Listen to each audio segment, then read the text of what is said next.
This is the Mazda Eunos RS-Ltd that I have for sale. I'm going to do a cold start up. The car has sat here all night with the cover over it, hasn't been started this morning. I'll move it then and do some better video of it, but here's a cold start up anyway.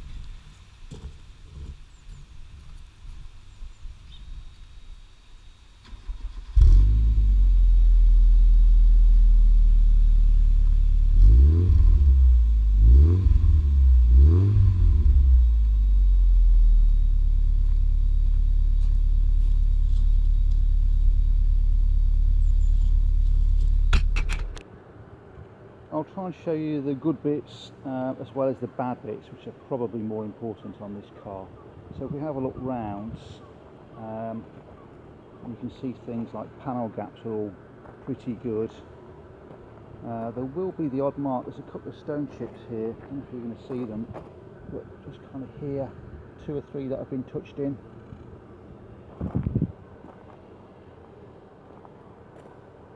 Paintwork is good, but I still think a decent machine polish would make it better. A couple of very small marks. No, actually no, it wasn't. It was cobwebs. I thought there was a couple of marks on the wing, but there isn't. But there are a couple of very, very faint scratches there. Hardly see them, but they're there. While we're here, we can have a look at the wheel. Tyre, budget tyres, matching set of 4, all in good condition. Probably 6mm of tread.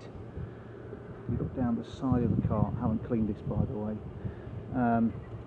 nice and straight, no dents in the door or the wing or anywhere else. If we go to this wing and the wheel arch, which is the bit you really want to see, you can see where it's been repaired. The sills have been repaired on this. There's a lot of work done to a good standard.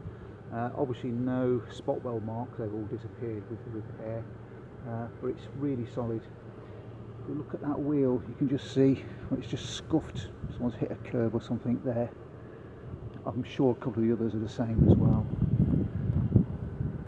I'm moving around the back, again everything in good condition.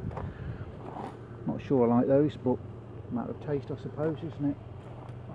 Rear bumper, what did I notice? A couple of very faint cracks in the paint there. Don't know if the video is even going to show them because they're very faint indeed. Boot lid is in pretty good condition. I can see some marks under the paint where it's been, this has obviously been painted, this boot lid. And I can just see some marks under the paint here and there, sanding marks, whatever. So someone wasn't as careful as they should have. If you stand back here, you can't see anything, it looks perfect. And I am being kind of picky. Mazda Speed exhaust, no it's not Mazda Speed, it's an IL Motorsport exhaust on it. I'm probably going to turn this round so the car's in the light a bit better so you can see the size. We'll leave that for a second. And let's have a look inside. So, Nardi steering wheel, Nardi gear knob. It's got this weird and wonderful, I think I described it as a KG Works style instrument panel. I'm not convinced it's made by KG Works. It's actually very nice, I've got to say. But you can also see somebody has had parts of the car retrimmed, and I'm not sure the photographs show this very well, but you can see the instrument binnacle has been done. So is the crash pad, the centre console, and the armrest as well. Obviously been done to quite a nice standard actually, but I appreciate it's not everyone's cup of tea. But the interior is nice. Door panels are all in good condition. Carpets are good. It's got some cheap MX-5 parts mats in. It would be nice to have some decent Mazda ones in there. So I wanted to show you the driver's seat. It's had a repair to the bolster. I think that the shape of that bolster, it's always going to get a hammering. So someone stuck a bit of black tape over it, which is not ideal, and you might want to get retrimmed in the long run. Other than that, the seats are actually in quite nice condition. As you can see, I've turned the car around here as well, so we can have a look at this side in the light.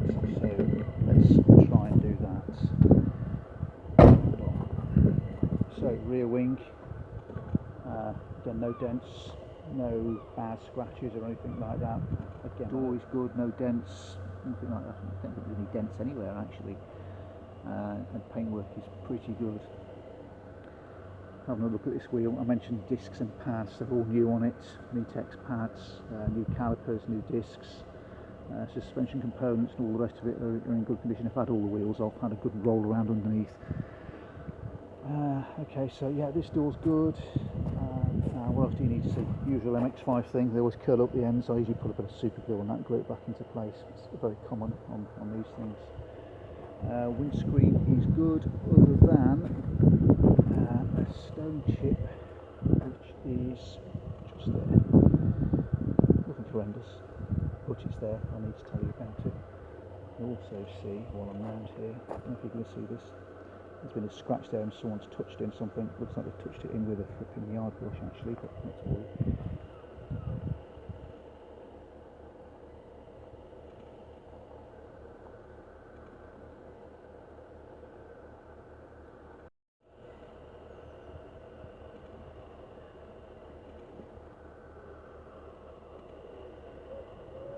So here we go, under the bonnet. All nice and clean actually. No obvious oil leaks or anything like that. Runs nicely, of course. I mentioned in the advert it's had a fairly substantial engine rebuild, and there's a receipt for that. So I think of about 1,000 or 1,200 quid's worth of work. The car feels really, really strong, much stronger than a standard 1.8 for some reason.